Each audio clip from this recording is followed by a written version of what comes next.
Welcome to another episode of Whitetail Rendezvous, coming to you 6 days a week as we interview whitetail experts and hear their traditions and personal stories of the hunt. Learn more about the latest gear, discover proven tips, and the latest strategies so you can make your next hunt a success. Now, here's your host, Bruce Hutchin.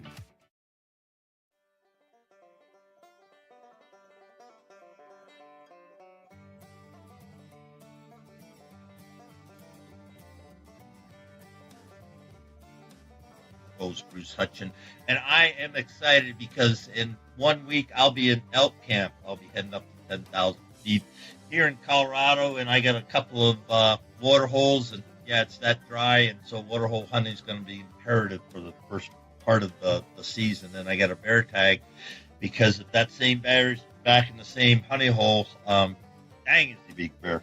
But anyway, we're here to talk to Art Helin, not about my hunt coming up. Art Helin with Art Helin Outdoors, and he's also got a TV show coming up on MOTV, Own the Season. Art, welcome to the show this morning. Thanks, Bruce. Thanks for having me. Yeah, and I am excited because, I'm just excited to get back in the mountains. As you are, I know you've got a bunch of hunts coming up, and that's what we're going to talk about today. And because a number of states that you hunt, a lot of other people are going to hunt. So let's just have Art Helin Outdoor, our forecast, and let's start. Where's the first place you're going to hunt? First place I'm going to hunt is here in Wisconsin. I start with bears first, actually. Our bear forecast here, we've got a lot of really good bears and some really big bears in the northern part of the state. They're actually moving farther south. I'm down in the southwest corner, and every year, somebody within this area will get one on trail camera or see one, and they all kind of freak out. And it's a bear, and bears get a bad rap. Everybody thinks that, a bear wants to eat them. They're not a grizzly bear. And grizzly bears don't always want to eat you. They're defending something or doing, something to protect their territory. And I interact with bears a lot. I do a lot of wildlife photography work, and so I've been doing a lot of bear photos throughout the spring, doing a lot of different things. So I interact with them. I've been doing it for 20 plus years with bears. They just get a bad rap, but they're really, really neat animals. So I'm actually going to start here in Wisconsin. September 5th, I believe, season starts here. And I'm actually heading up tomorrow to northern Wisconsin where I'm hunting to finish hanging stands and put up a ground blind. I'm actually going to have one spot where we can't put tree stands, and I'm actually going to hunt out of a ground blind. No way. Oh yeah. That's ballsy. I don't care how nice bears are. It's getting dark. They're coming in, and you're hunting over bait, right? Oh yeah.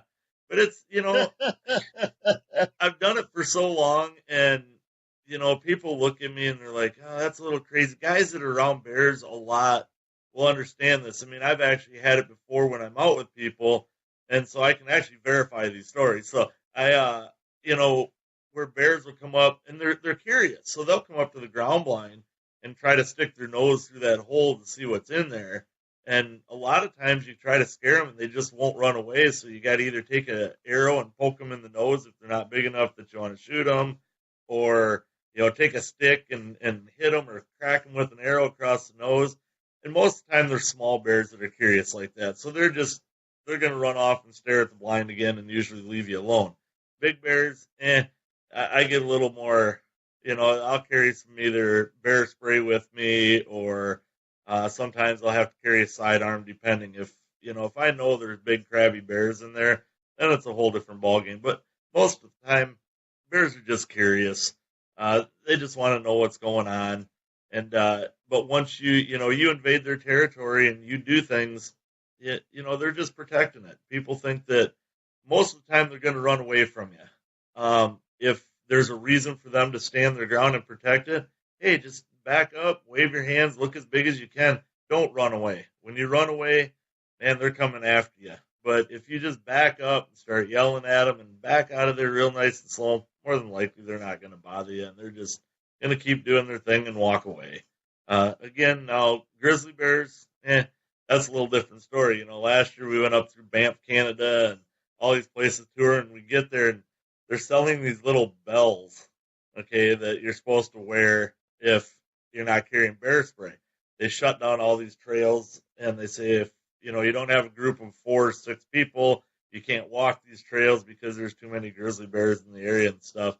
And so we always kind of giggle about the little bells that are on there, and we always instead of bear spray, it was that way when you buy those bells, they actually write numbers on them. They don't, but we'd always make fun of it and say, they write a number on it.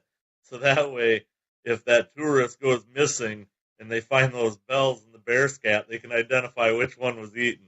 So that was always our big joke about the bells, because we're like, what are they really going to do for you?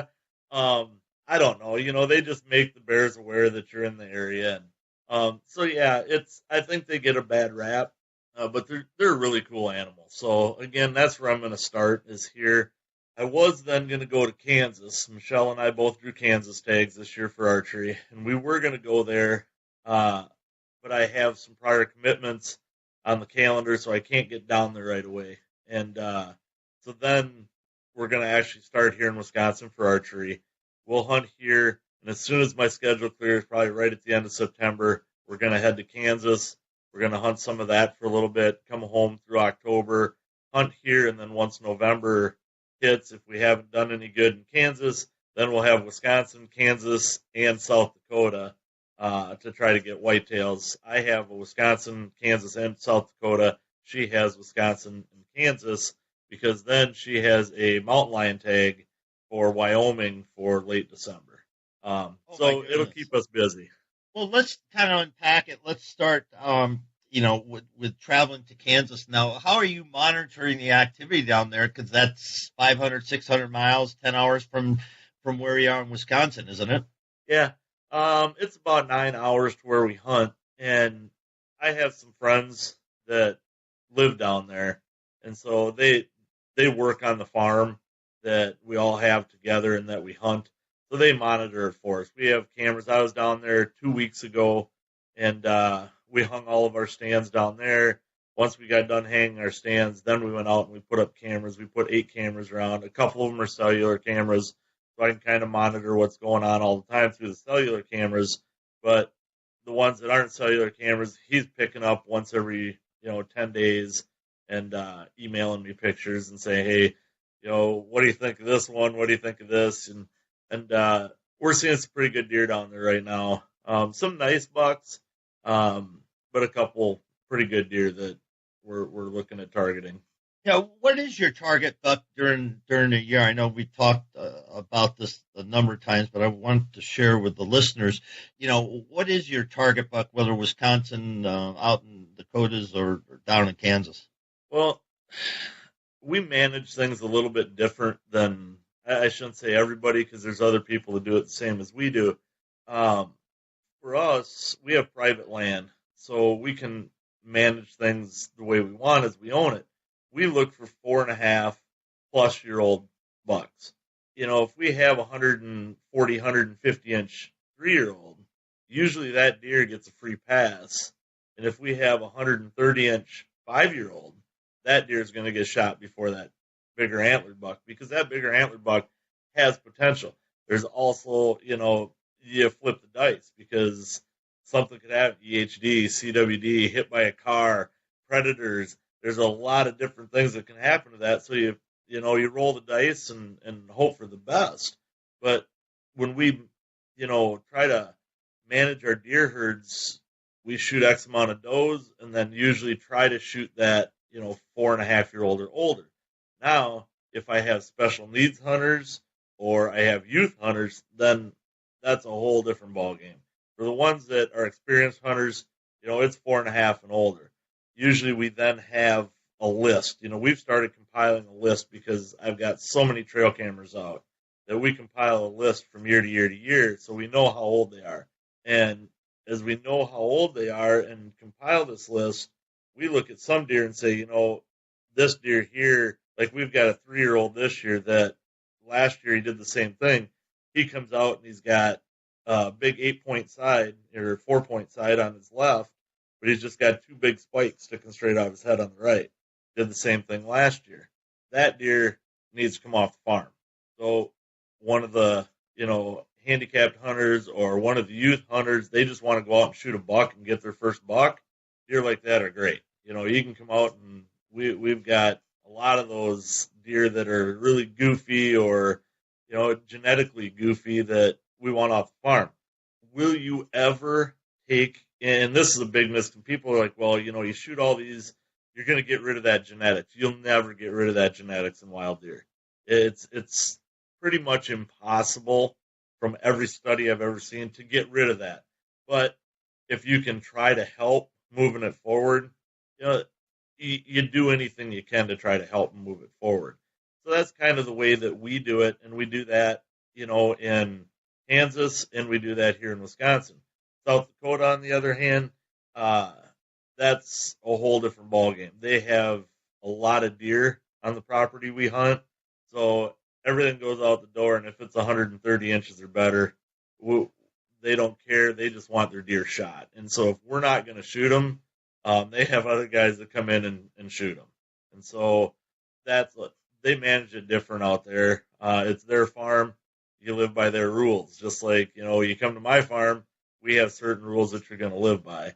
And so it's their farm. We live by their rules. If they say, hey, you know what? If it's 130 inches or better, I don't care how old it is, you shoot it. Because if you don't, I'm going to have another group of friends or people come in right behind you and shoot them anyway because I need to get rid of some of these deer. And so it's management is a different tool. And that kind of brings me into something else that we talked about the other day with hunters. And hunters not getting along anymore, and social media and all these things that are destroying our hunting heritage. And it's really, it eats at me a lot, and it tears me up because, and I know it does you too, because if we keep arguing like this, we're done. Okay. As I said, there's, 10% of people that are truly hunters, 10% are truly anti-hunters. That leaves 80% that could go either way. Some of them may even try to hunt once in a while. It's not for me, but, and then some are like, I'm an anti, but I'm not really an anti. They're the people that we have to sway to keep on our side. But the more we fight amongst ourselves and the more we look like idiots out there doing stupid things, the more that these people want to switch and fight against us. And that eats at me because this is a sport that I absolutely love. I love the shooting sports. I love the hunting. I love the photography work. What's going to happen to it if we keep fighting? What's going to happen? Where's it going to go? And so, I look at it with this management thing.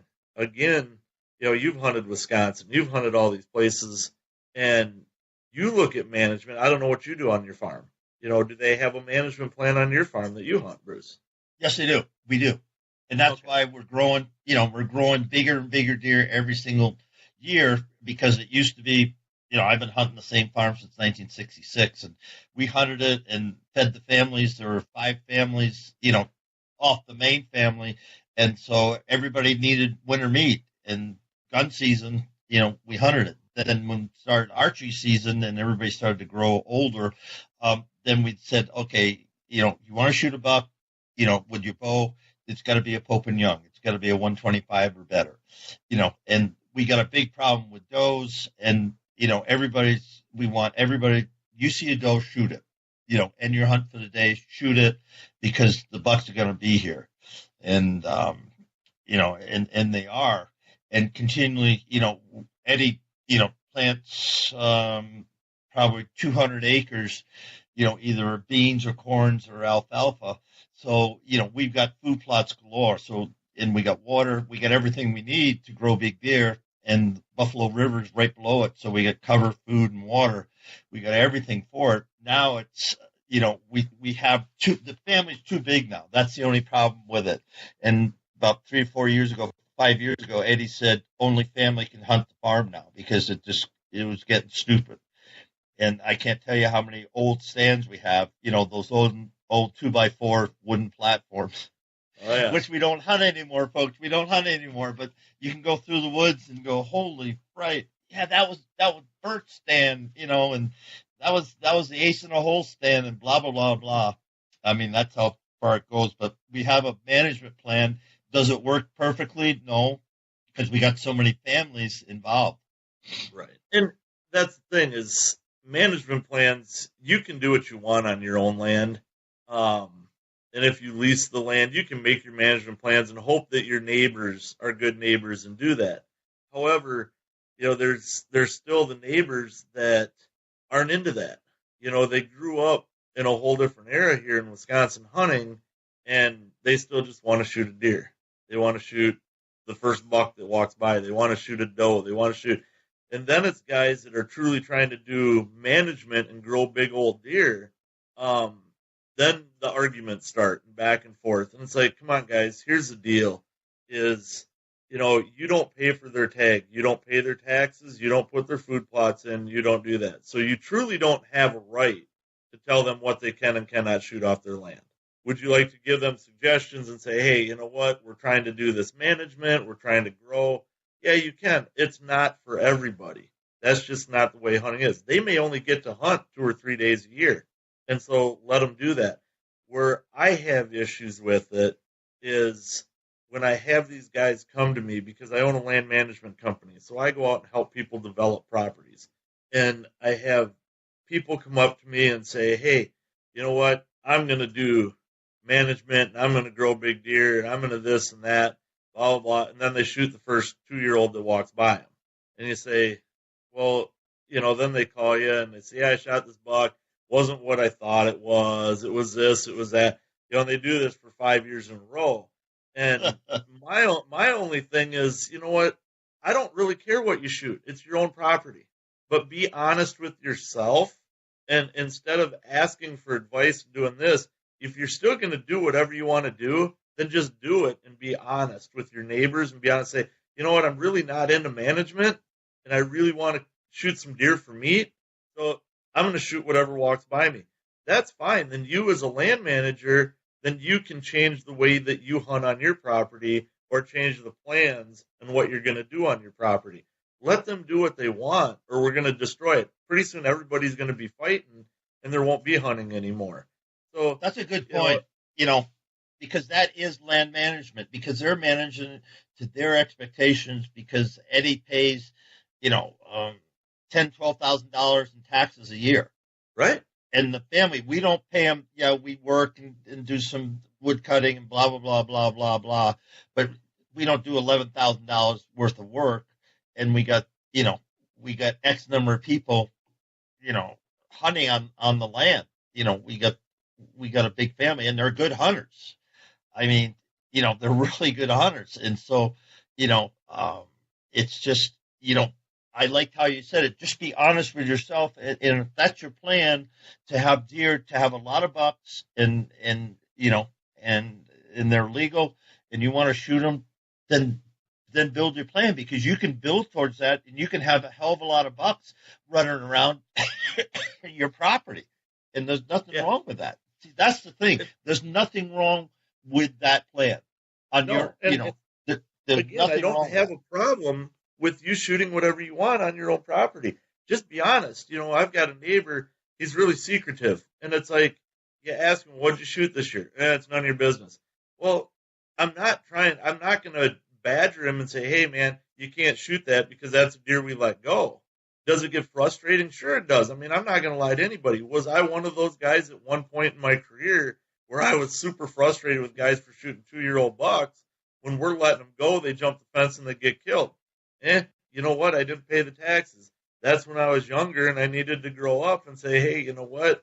I got to understand this whole paying taxes and putting food plots and everything else. It's their land. It's their property. But all I'm doing is asking because we have a list of certain bucks. And I just want to check him off so I'm not looking for him next year or later in the year going, man, I wonder if that deer made it. I wonder if that deer made it. Just tell me you killed him. I can check it off. I don't care if you killed him or not because it was on your property. The other ones that really get to me, and this one, I always laughed at this. I had a guy years ago, we used to lease some land before we owned our own, and the one neighbor, he always cracked me up. He didn't care. He said, I'm just strictly a meat hunter. That's it. Well, I've never seen you shoot a doe in my entire life. if you're strictly a meat hunter, then why don't you shoot a doe and let some of these bucks go, And he'd never give me an answer for it. I just want the meat. Well, you can't eat the horns, man. So, the antlers don't taste very good, not even an antler soup. So, go shoot a doe if you're truly a meat hunter. And then I look back on it, Wisconsin, if you look way back in history, they didn't shoot does. There's still counties, because of the wolves, because of some of the predation up north, that they even shut down doe hunting right now, that you can't even get doe tags to shoot a doe. So I understand that, now looking back at it, that's the way a lot of them grew up, and you're not going to change that mentality or that mindset. So quit arguing with them and move forward with your own plan. The other one that always cracked me up was I had a guy on the opposite side of that lease. He would sit there and he'd say, you know what, if I didn't shoot, he says, I want to really get into management and grow big deer. Okay. Opening day, first 1.5-year-old deer that crossed the fence, he'd crack it. And we'd talk. And so one day we were sitting there and I looked at him and I said, I thought you really wanted to start management. Well, I do, but if that jumps the fence, my neighbor's going to shoot it on the backside of us. And I said, yeah. He goes, well, why should I let him shoot that deer? I said, well, think about this for a second. I said, now you just killed 2 1.5-year-olds instead of one. He goes, what do you mean? I said, well, you're part of the problem, not the solution. I said, if you truly want to do deer management and grow big deer, I said, then you're part of the problem. If you're not, and you want to shoot whatever you want, back to be honest with yourself and be honest with your neighbors that this is what you're happy with. If that's what you're happy with, I don't care. Because if you shoot that deer, you can only shoot in the state of Wisconsin. You can only shoot 1 buck per person. All right. So if that buck would have jumped the fence, went into the neighbors, and he knew that neighbor was already going to kill it, he shoots it, he's out of the woods and gone. Now you can wait for that deer that you truly want if you're going to do management, right? Well, because he shot it, the next 1.5-year-old deer walks by the neighbor, he's going to shoot that too. So now you just killed 2 of them instead of killing 1, and you're not going to get that older deer. And he just kind of looked at me and went, I never really thought about that. He says, I'll have to rethink this. And he has. Since then, now he's, let him go. He's gotten, shooting bigger deer. And it's the mentality of how you go about it. If you work together as hunters, everybody can be happy and everybody can make a plan, and you can still grow big deer. Even if you've got some that live by the mentality, I'm just going to shoot the first buck that walks by me. Fine. Because there's certain deer you have to take certain numbers out anyway, or there's too many and they don't, then you get too much competition at that 3-year-old and they start dispersing anyway and they're gone off your farms. So it's everybody just work together, quit bickering, quit fighting, they're just a deer, man. Next year there's going to be another one. And is it going to be big? I don't know, but there's going to be another deer there. So knock it off. We all look like a bunch of fools fighting back and forth all the time, and the anti-hunters just sit back and go, why do we even need to do anything? Because these guys are going to destroy it hunting themselves. Because the hunting right now, you look at it, and our numbers are dwindling. Every year we lose more and more and more and more hunters. Why? A lot of kids, they don't have the interest. They would rather sit at home, sit on their smartphone and play games or their Xbox or whatever they want to do instead of getting out there. Because, right now society is so busy. Parents are so busy running their kids all over, trying to work 3 jobs so that they can afford to buy all this stuff for themselves and their family and support their family and do it. They don't have time to go out in the woods anymore. They don't have time so they have to make time. We have to make time for our youth, get them to shoot, get them to hunt, get them to do things. Because you played college football. I played college football. I know millions of people that have played college sports and aren't professionals. It's such a minute little group that's actually going to make a living in that. So why spend all your time thinking that this kid is going to be the next greatest all-star in the world? Maybe they will be. And if they are, great. My hat's off to you. But more than likely, they're not going to be. Point blank blunt truth. Whether people get mad at me for saying this or not, it's the truth. There's less than 1% of high school football players that ever get there. It's less than 1%. Right. And so of all the high school football players. Why take so much and spend all that money when hunting will last forever, fishing will last forever, camping will last forever. Outdoors is here. It will always be here. Even if you play football for 10 years afterwards, is it going to be there the rest of your life? Absolutely not. I know guys that are 80, 90 years old and still hunting. I don't know anybody playing football at 80 years old. So, it's something we need to look at as a society and say, if we truly want to save the outdoors and the sport, we need to get these people out there. We need to get our youth out there. Most of everything that's out there, the conservation is brought back because of us as hunters. Our money goes back in to saving the wildlife, saving the conservation. Government programs like timber stand improvement to improve the woods and habitat, burn programs, set aside, CRP programs, all these different programs are put on because of us as hunters putting all that money back into these programs and saving, bringing animals from different places to reintroduce them to areas and bring them back and make them flourish and grow. And that's why there's regulations on what you can and cannot hunt. And people get frustrated. Well, you know what? There's science behind it. There's people actually monitoring this stuff, saying, okay, yeah, now this year, guess what? We have enough that we can hunt, because they take into predation, they take all this stuff into it, where that is happening because of our money going back into it. And without that, case in point, Wisconsin this year had, I think, 10 tags to hunt elk up by Clam Lake, where they reintroduced 10, 15 years ago. I don't know how many years ago the Rocky Mountain Elk Foundation reintroduced in Clam Lake. Traditional elk folks aren't in the Rocky Mountains. They didn't start in the Rocky Mountains. Daniel Boone killed an elk. People on the eastern, the Appalachians, and then throughout all the prairie states, that's where the elk were. And mankind, as it, we developed, from the east to west, pushed the elk into their last sanctuary, and that happens to be the Rocky Mountains. But now the Elk Foundation's gone back in a number of states. Kentucky has a season. I haven't drawn there yet. I'm just thinking, I know Wisconsin has a season. Dakotas have a season. There's a lot of places that reintroduction of elk are at such a level, they have been managed effectively, that now we have a hunting season for them, which is huge. And you never hear that in the discussion of anti-hunters, because they go out, and birders or wildlife photographers will go out to Kentucky in a traditional range, and there'll be a bugling bull, and they'll take a picture of it. I mean, so it's more than just the hunting part of conservation, which the anti-hunters don't want to talk about, in my opinion. And that's true, and unfortunately, I put in for a tag here in Wisconsin, and I did not draw.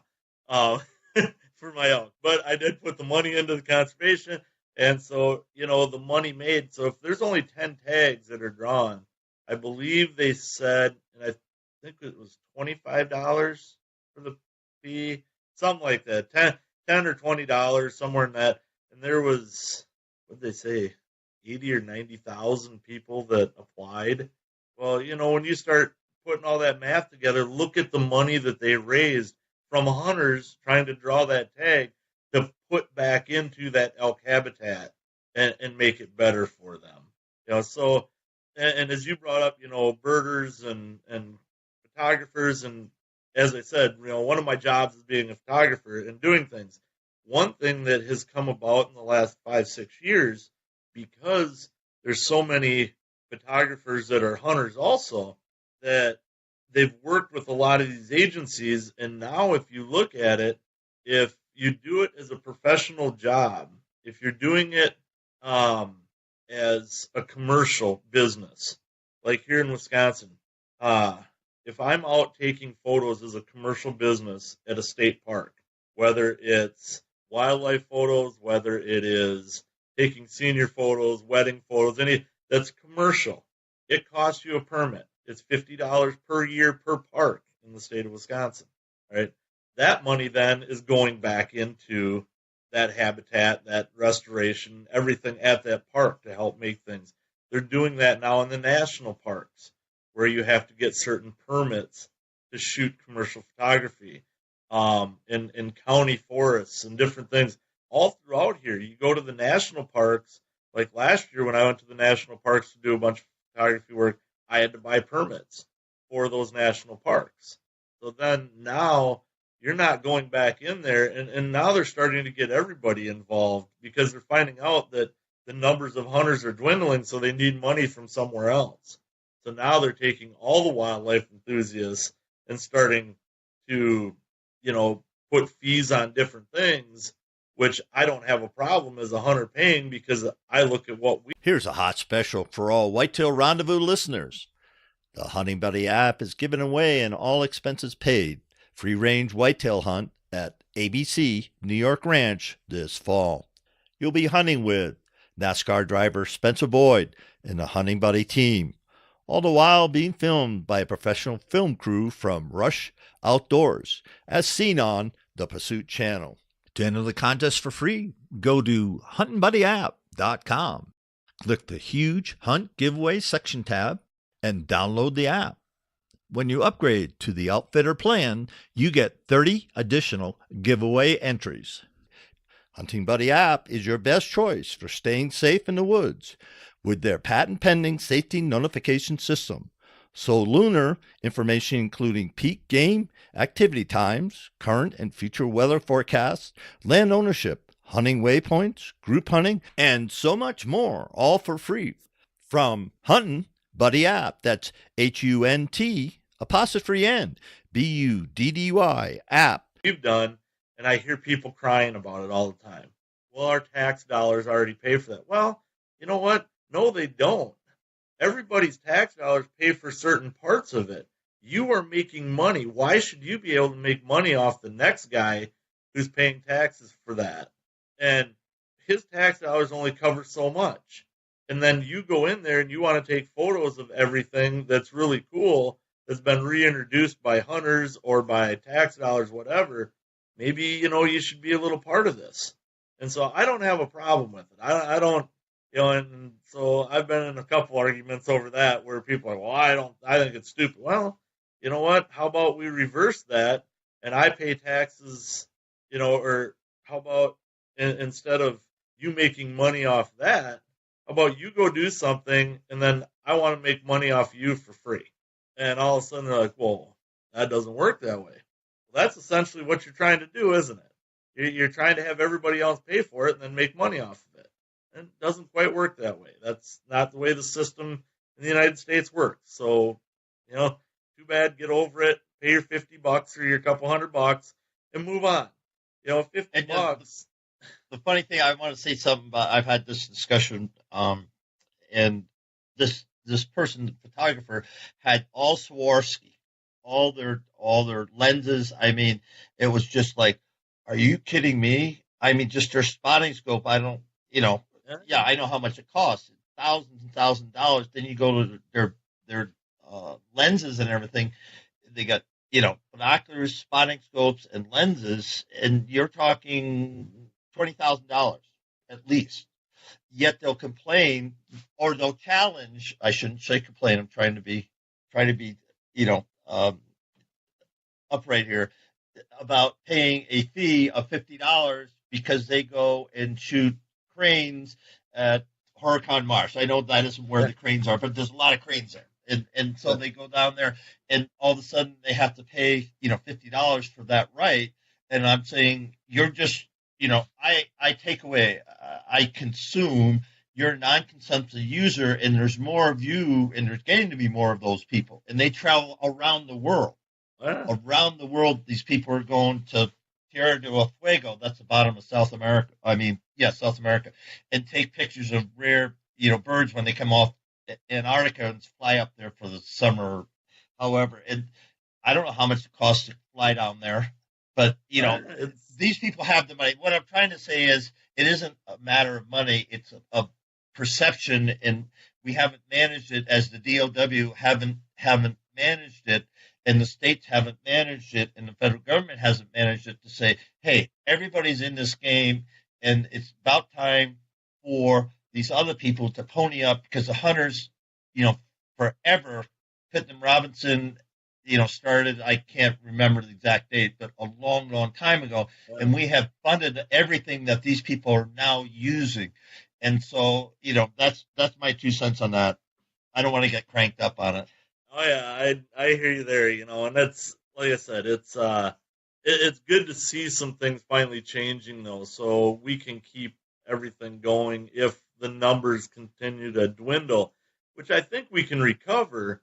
It's just a matter of getting the youth back outdoors and getting it, saying, you know what, the kids want to start this when they're young, and that's why you're starting to see all these age limits go away in all these states, because they know that, hey, we got to get these kids started before they start, because football starts earlier and earlier, baseball starts earlier, so get them out there hunting earlier and earlier and see if that might be what they truly want to do. And get them started early. They may disappear through high school and want to play their sports, but get them to come back. That's what we have to do with our younger generation, to try to get things out there and keep the hunting alive, per se. No, and I agree that, and conversations like this and going on podcasts, and a lot of work is being done for youth and for women, because we've seen not a resurgent, just an explosion of women in the outdoors. And that's for a lot of reasons. One, some of them want to feed their families.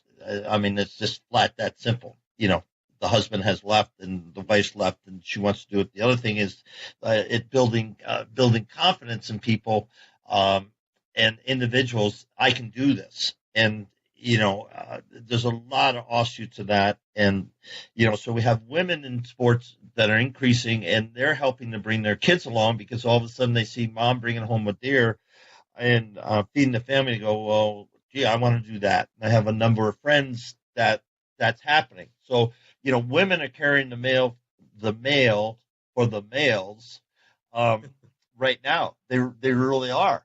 And hats off to you, ladies. Thank you. Thank you. And guys, step up your game. Quit being so full of testosterone and, what are you telling me I can't do? Get over yourself. We won't go there, because then we're going to be here for hours. I start that conversation, and boy, it's going to be a long day. And we're laughing, but Art and I are kindred spirits, as we all have common ground around the campfire, and I'm going to be having a campfire with 25 guys and gals here soon to talk about why we hunt. Say, since we're giving little shout outs, how do people reach you, Art? They can go to either my website, www.arthelinoutdoors, HELIN outdoors.com, my Facebook page, which is Art Helin Outdoors, and Instagram, Art Helin Outdoors. If they're interested in photography work, they can always check out my stuff at Wild Reflections with an S Photography. The website is wildreflectionsphoto.com, and the Facebook page and Instagram are both Wild Reflections Photo, or Photograph, I guess. So they can check it out there and get a hold of me there. Emails on there too, or art@arthelinoutdoors.com. Shoot me an email.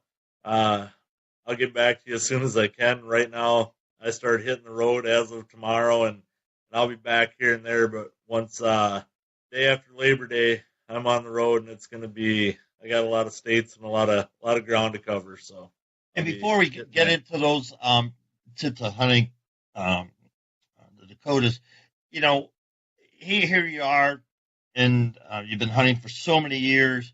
About 10 years ago, what do you wish you knew then that you know now? So the one big thing that, has turned around your hunting over the years, and you said, man, if I only had known that 10 years ago, man, I would have been able to do X in the hunting world. Well, boy, that's huge. There's a ton of different things out there. And, a couple things that really come to mind are hunting smarter. If I would have learned, and back then, maybe 10 years ago, I did know it, and I was pretty successful then. But even go back farther, I wasn't hunting smarter. I wasn't playing the winds right. I wasn't doing, developing food plots in the right areas or ingress egress to and from my stands. So the hunting smarter part of it, and I'll be doing actually this next spring down in Kansas and Iowa. I'll be doing seminars on that, hunt smarter, not harder for whitetails, at a couple of those deer classics, and I bring to light about using trail cameras and using how to get to and from your stands properly, things like that.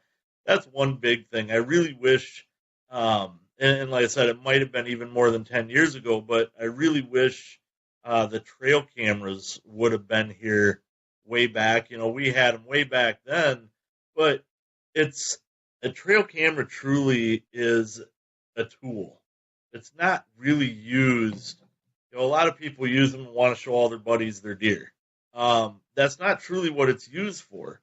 I have a lot of trail cameras out, and people are like, "Well, why do you have so many cameras out? I got 5, and I can take inventory." Yeah, well, I've got more than that because I will put them on food sources. I'll put them in, next to bedding areas. I'll put them in oak flats. I'll put them on water holes. I'll put them, and every year, if you look like Moultrie, I deal with Moultrie a lot, and they have the Moultrie management system where you can go on and you can look at, year to year moon phases and temperatures and everything else. Well, last year the deer I killed was strictly because of monitoring everything on that trail camera. I looked at it and I said, this deer, he disappeared. I was hunting him at one end of my farm, and I'd had him there for 3 days in a row. I had about a full draw on that deer twice, and I could never get the shot on him. And then he disappeared. I was like, where'd he go? So I went in the middle of the day, started checking trail cameras. I pulled my cards. I got home. I checked one, and I'm like, well, here he is. And I'm like, well, I wonder when he was here last year, because I remember seeing pictures of that same buck up here last year.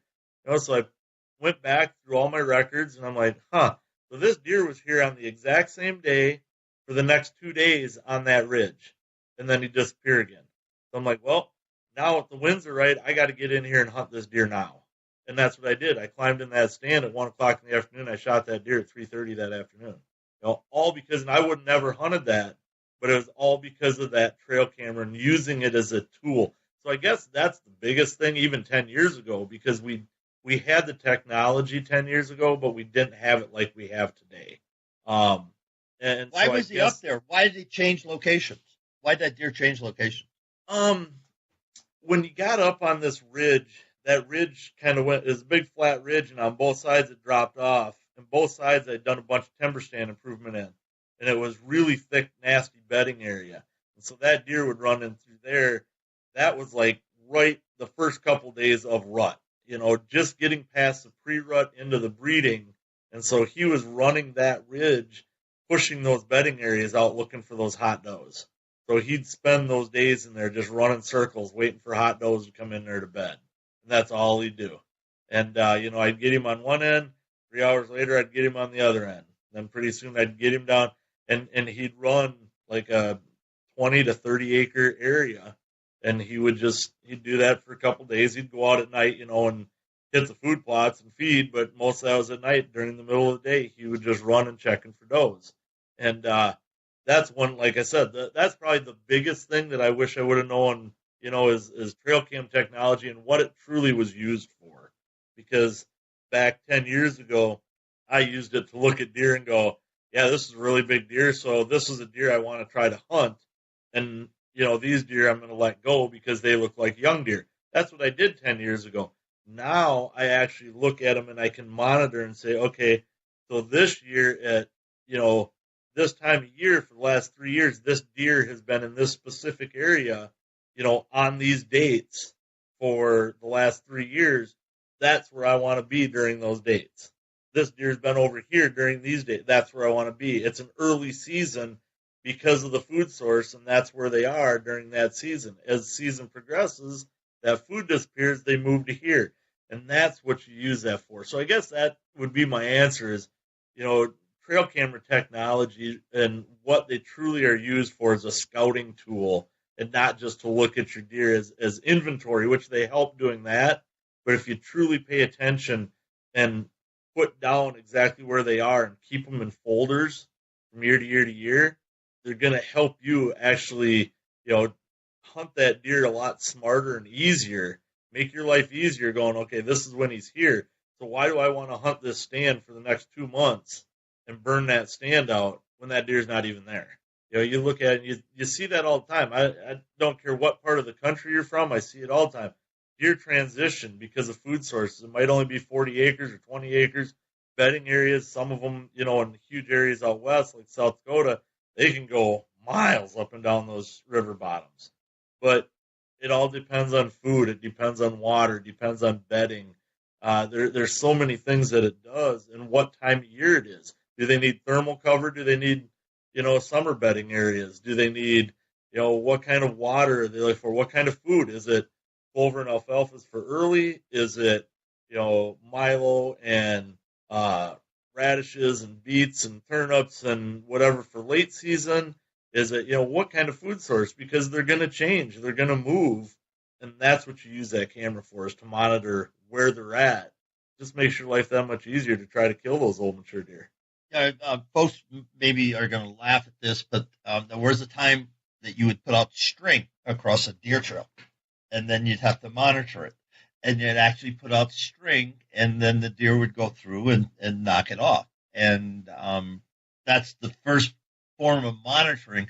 Was it a buck? Was it a doe? You didn't really care because you were just looking for deer, and you could see the prints. I don't know why the string came up, but that became a fashion or technique way long ago.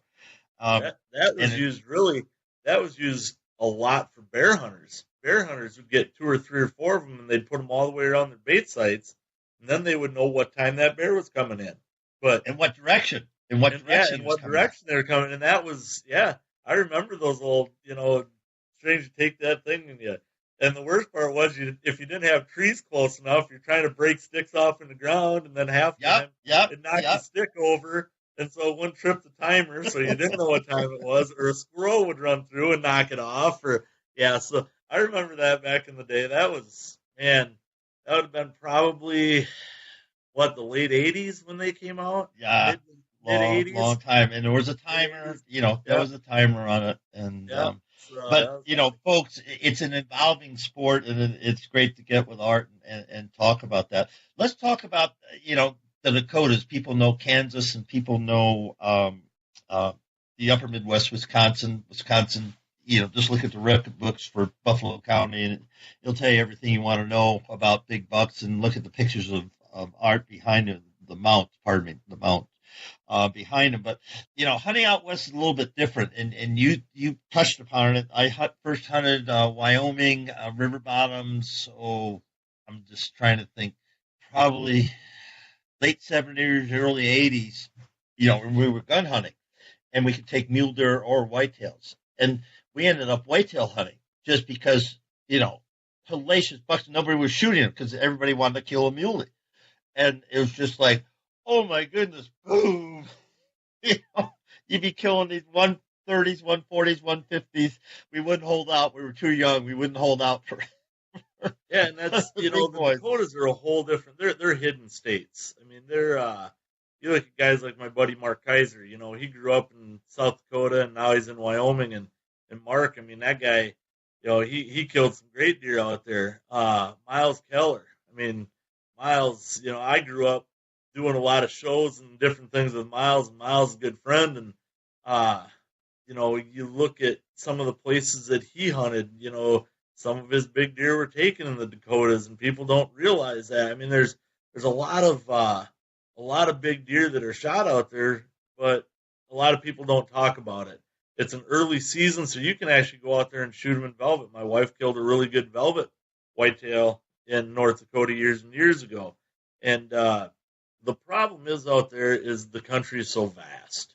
It's different from here. And people, I think, get lost because they're, not physically lost, but just lost in where do I start, what do I do, because it's so big.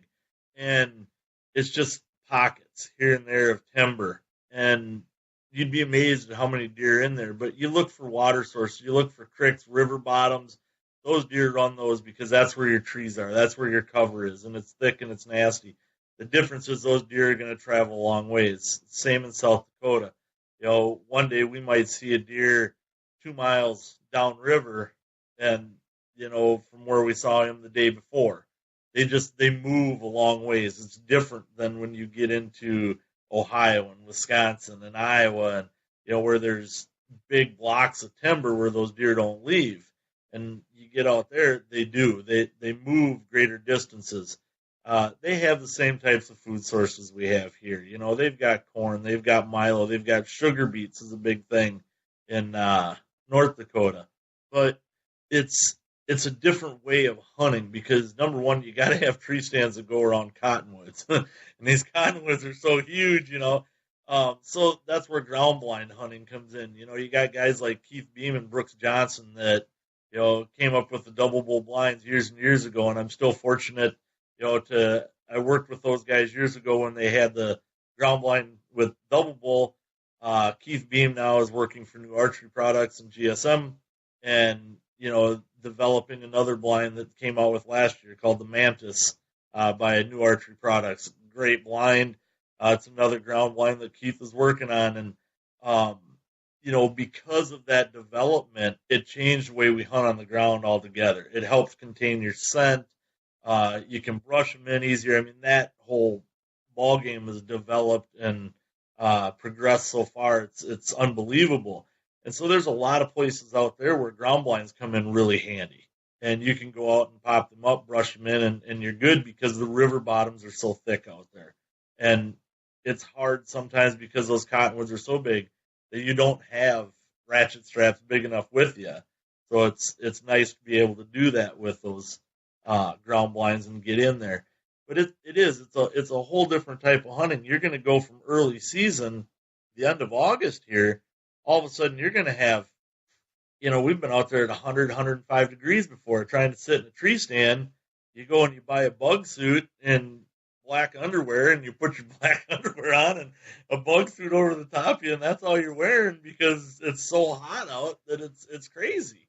And then all of a sudden you turn around and this deer back here that's half body mount, I shot him in North Dakota with a buddy of mine, and that deer, it was 37 below zero when I shot that deer. It was absolutely insane, that hunt and how crazy it was, and the whole story leading up to that deer, actually. And so, I mean, there's a lot of good deer out there that people really don't know, and there's a lot of deer. Not just, a lot of good deer, but a lot of deer. And a lot of good public land. You get in and start checking the maps along a lot of those rivers, and there's a lot of really good public land in both of those states that you can go out and hunt.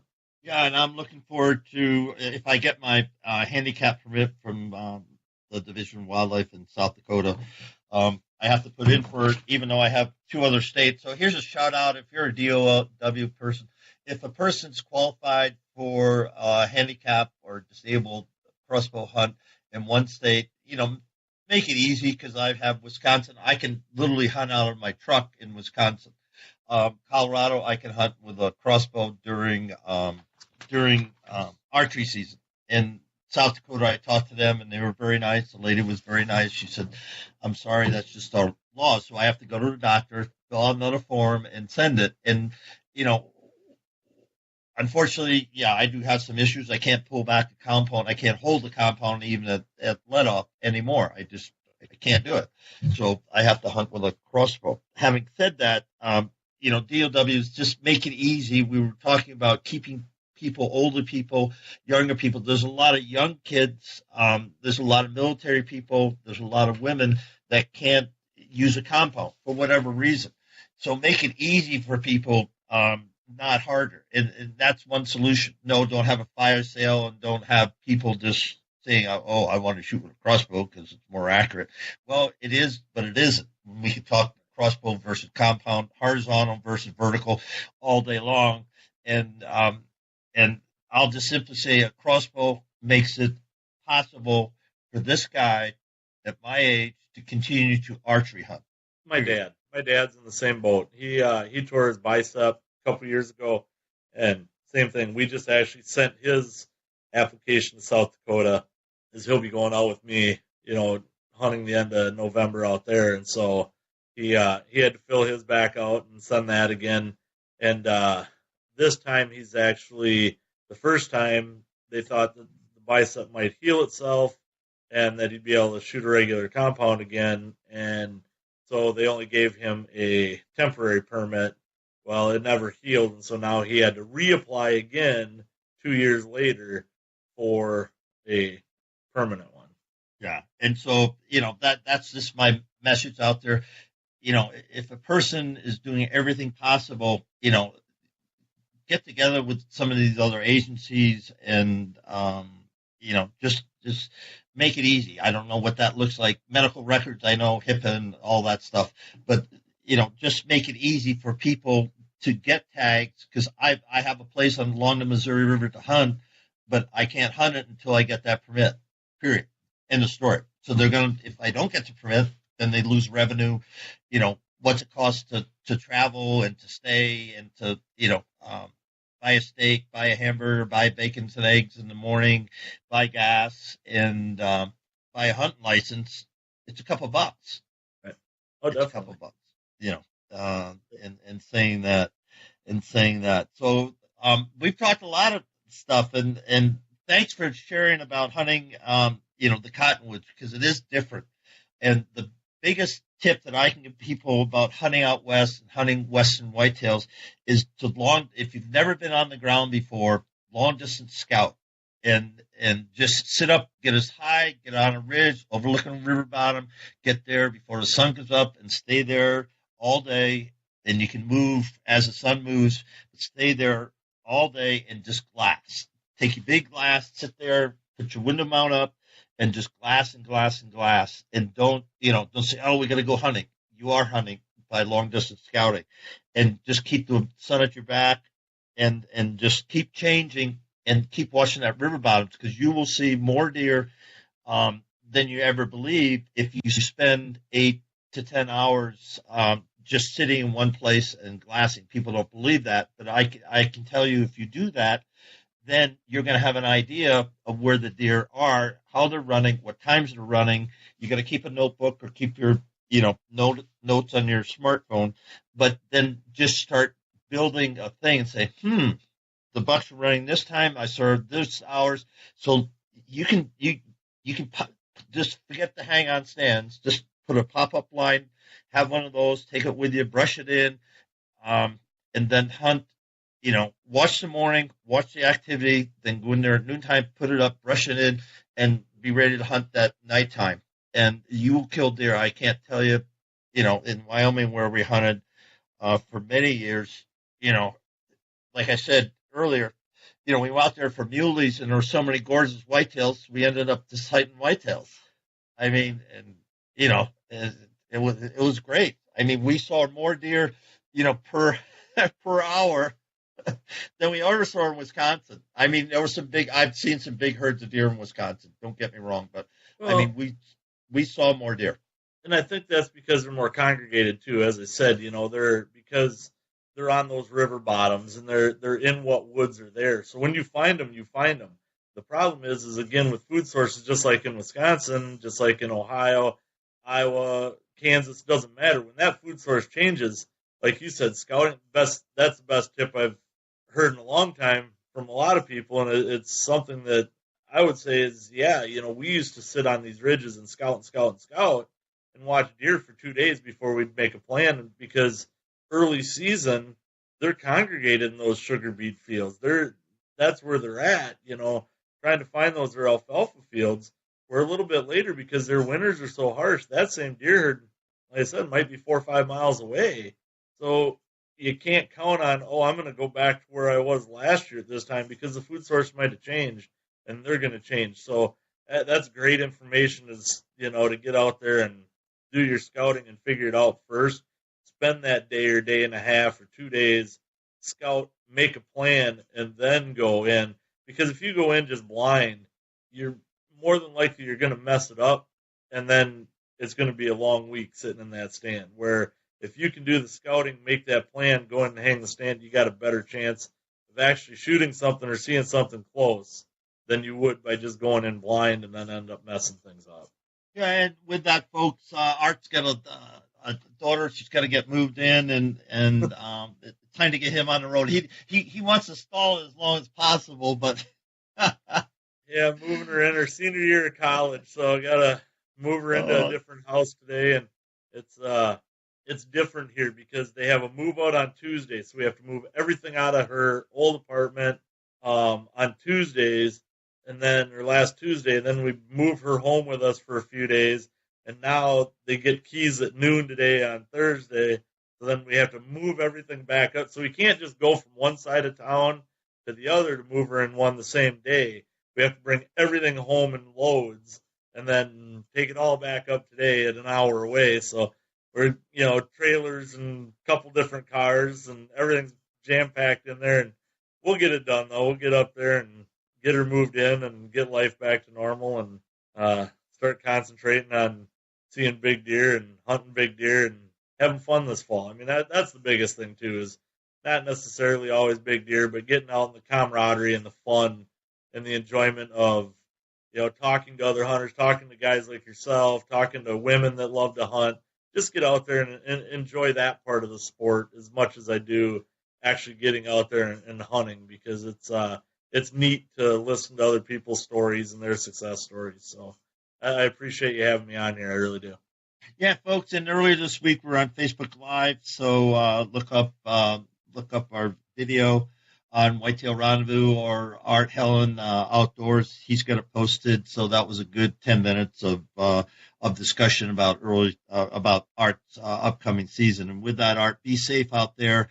Can't wait to see you in November. We'll get at least an evening together, if not a hunt or two in. But look forward to that. And it's always a pleasure to have you on the show, sir. Thank you. I appreciate that. And like I said, anytime, and I love to be back and put my 2 cents worth in. That's about all it's worth is 2 cents, but I'll put it in for you if you need it. So appreciate it.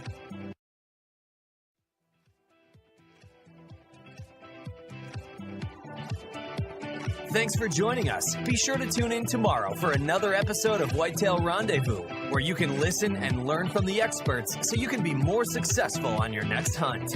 Until next time, listen, learn, and succeed.